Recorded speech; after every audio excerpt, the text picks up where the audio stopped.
Video बनाओ, video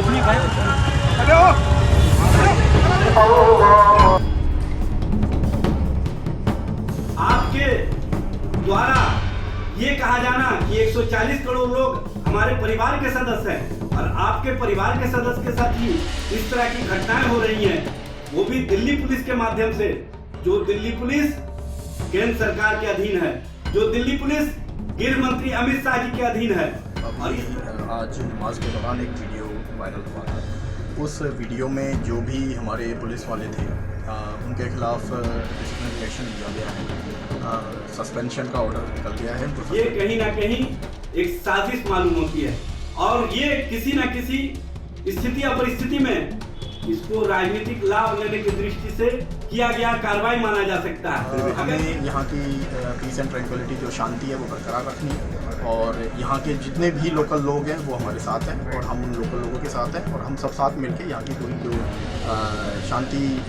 शांतिपूर्ण व्यवस्था है उसको मेंटेन करें। सस्पेंड कितने? माननीय गृह मंत्री जी, इस तरह के कृत्य के लिए आप देश की जनता से माफी मांगिए, देश के मुसलमानों से माफी मांगिए और इस तरह के कृत्यों में लिप्त जो भी पुलिस अधिकारी हैं उनको तत्काल प्रभाव से बर्खास्त कीजिए।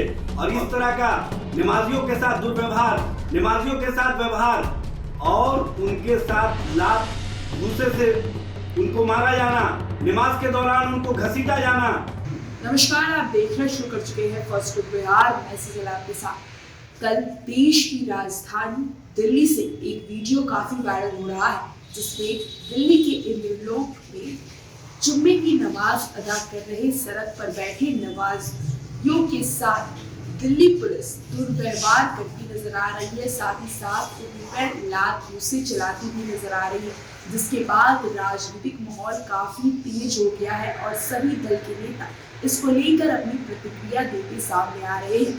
ऐसे में बिहार प्रदेश राष्ट्रीय जनता दल के प्रवक्ता एजाज अहमद ने भी इस घटना की घोर शब्दों में निंदा की है। उन्होंने कहा कि एक तरफ जहां प्रधानमंत्री पूरे 140 करोड़ देशवासियों को अपना परिवार बताते हैं, तो वहीं दूसरी ओर उनके अधीन कार्यरत दिल्ली पुलिस उनके परिवार वासियों के साथ ऐसा व्यवहार करती है।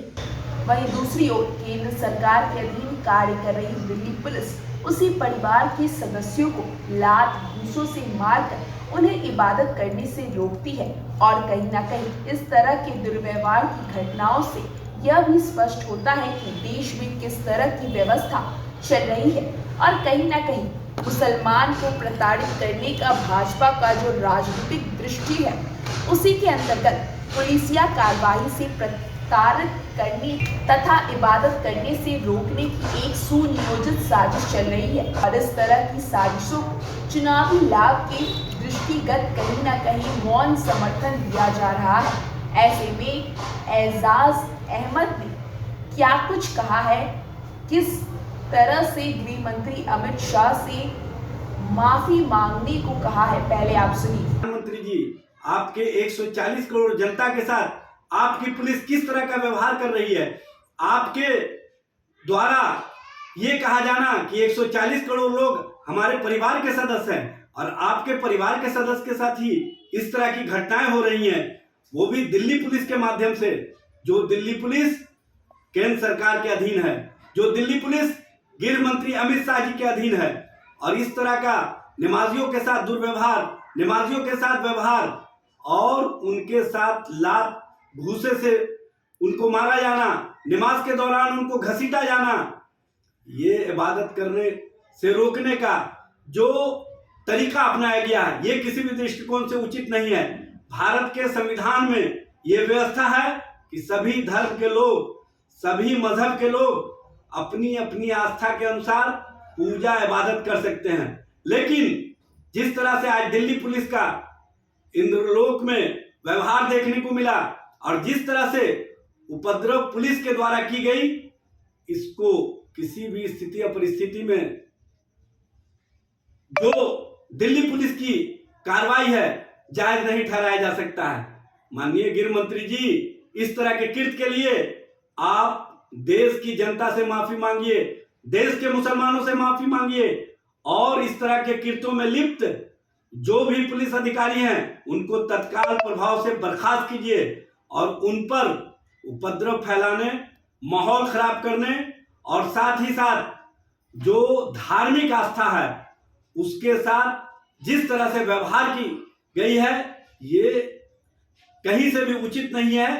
इस पर विभिन्न धाराओं के अंतर्गत उन लोगों पर मुकदमा दर्ज करके उनको जेल की सलाखों में भेजने का काम कीजिए।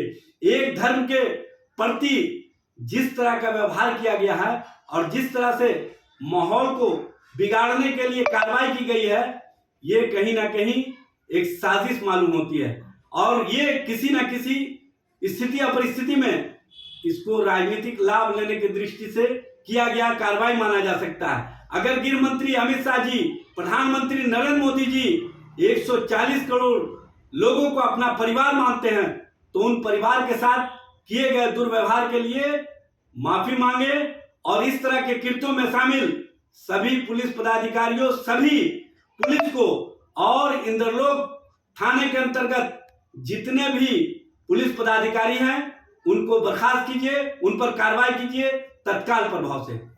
थोड़ी नीचे कर लो सब लोग। ठीक है, थोड़ा सा नीचे। सर, जो वीडियो वायरल हुआ था उसके बाद से हंगामा था, लोगों की नाराजगी थी, क्या कुछ कार्रवाई हुई आपकी तरफ से? पुलिस जिन लोगों के वीडियो वायरल हो रहे थे, जिन पुलिसकर्मियों, अभी आज नमाज के दौरान एक वीडियो वायरल हुआ था। उस वीडियो में जो भी हमारे पुलिस वाले थे उनके खिलाफ डिसिप्लिनरी एक्शन लिया गया है। सस्पेंशन का ऑर्डर निकल गया है, उनको सस्पेंड कर दिया गया है और आगे कार्रवाई भी की जाएगी।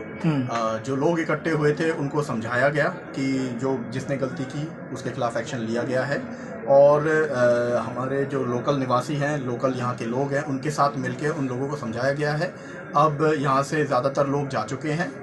ये बात समझाने के बाद मस्जिदों से भी ऐलान कराया गया कि एक्शन ले लिया गया है और अब सिचुएशन यहाँ पे नॉर्मल है। सर, कुछ जनता के लिए क्या अपील है अभी? किसी के जनता के लिए क्या कहना चाहेंगे सर अभी जो हमें यहाँ की पीस एंड ट्रैंक्विलिटी जो शांति है वो बरकरार रखनी है और यहाँ के जितने भी लोकल लोग हैं वो हमारे साथ हैं और हम उन लोकल लोगों के साथ हैं और हम सब साथ मिलके यहाँ की पूरी जो